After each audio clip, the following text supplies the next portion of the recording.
Hello friends, मैं वनीता जैन अपने इस यूट्यूब चैनल पे आप सभी का स्वागत करती हूँ। मैं अपने इस चैनल के माध्यम से आपके लिए तरह तरह की जानकारियाँ लेकर आती हूँ, जो कि शिक्षा से संबंधित, रोज़ में काम आने वाली जानकारी या कोई भी ऐसी जानकारी जो कि मुझे और आपको पता होनी चाहिए, वो मैं आप तक पहुँचाने की कोशिश करती हूँ। आज मैं आपके लिए एक बहुत ही इंटरेस्टिंग सा टॉपिक लेके आई हूँ। आइए जानते हैं वो क्या है।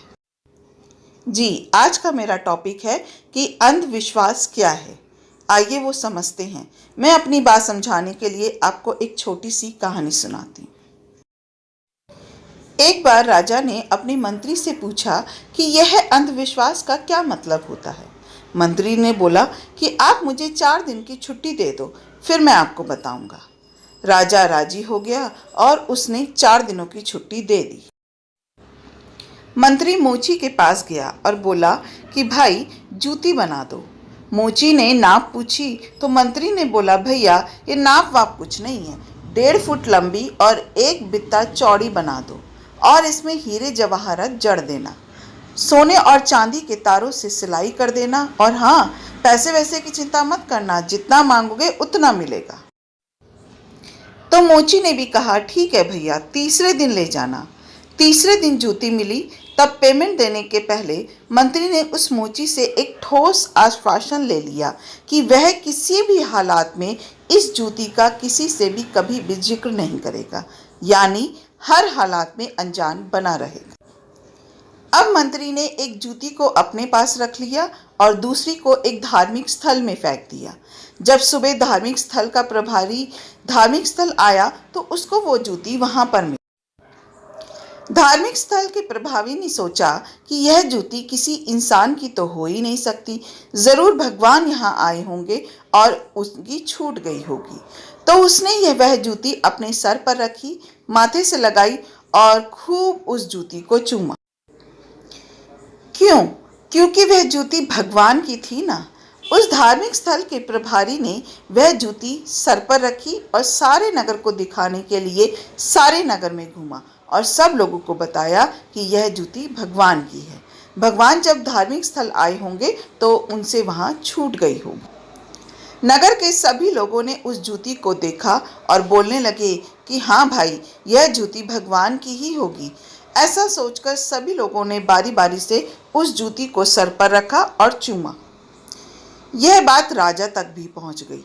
राजा ने कहा, वह जूती मुझे भी दिखाओ। राजा ने उस जूती को देखा और बोला, यह तो भगवान की ही जूती है। उसने भी उसे माथे से लगाया, खूब चूमा, सर पर रखा और बोला, इसे धार्मिक स्थल में ही अच्छी तरह अच्छे स्थान पर रखवा दो। मंत्री की छुट्टी समाप्त हुई। वह राज दरबार आया, बादशाह को सलाम ठोका और उतरा हुआ मुंह लेकर खड़ा हो गया। अब राजा ने मंत्री से पूछा कि क्या हो गया, मुंह क्यों बना रखा है मंत्री जी? तो मंत्री ने कहा, राजा साहब, हमारे यहाँ चोरी हो गई है। राजा बोले, क्या चोरी हो गया? मंत्री ने उत्तर दिया, हमारे परदादा की जूतियां थी, कोई चोर एक जूती उठा ले गया, अब एक ही बची है। राजा ने पूछा कि क्या एक जूती तुम्हारे पास ही है? मंत्री ने कहा, जी, एक जूती मेरे पास ही है। राजा ने कहा, जो जूती तुम्हारे पास बची है उसे लेकर आओ। उस मंत्री ने वह जूती लाकर राजा को दिखाई।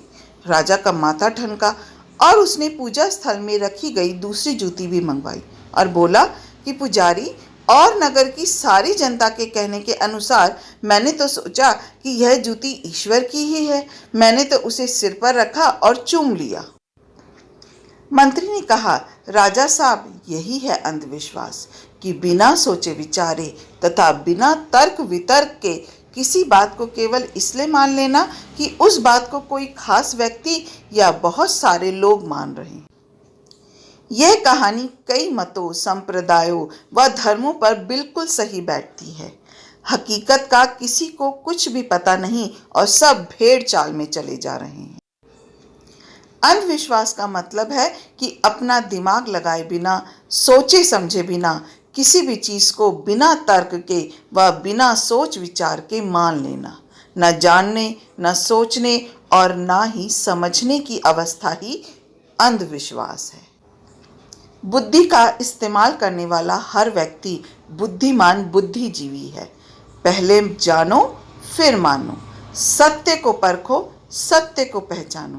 कहते हैं ना, अतः दीपो भवा, अपना दीपक स्वयं बनो, तर्कशील बनो, विचारशील बनो। तो ये था आज का एक बहुत ही इंटरेस्टिंग सा टॉपिक। कहते हैं ना, किसी के कहने पर मत जाओ, अपनी अकल लड़ाओ। अगर आपको ये पसंद आया हो तो प्लीज़ मेरे चैनल को लाइक, शेयर और सब्सक्राइब ज़रूर कीजिएगा। Thank you so much for watching. Thank you so much for being with me.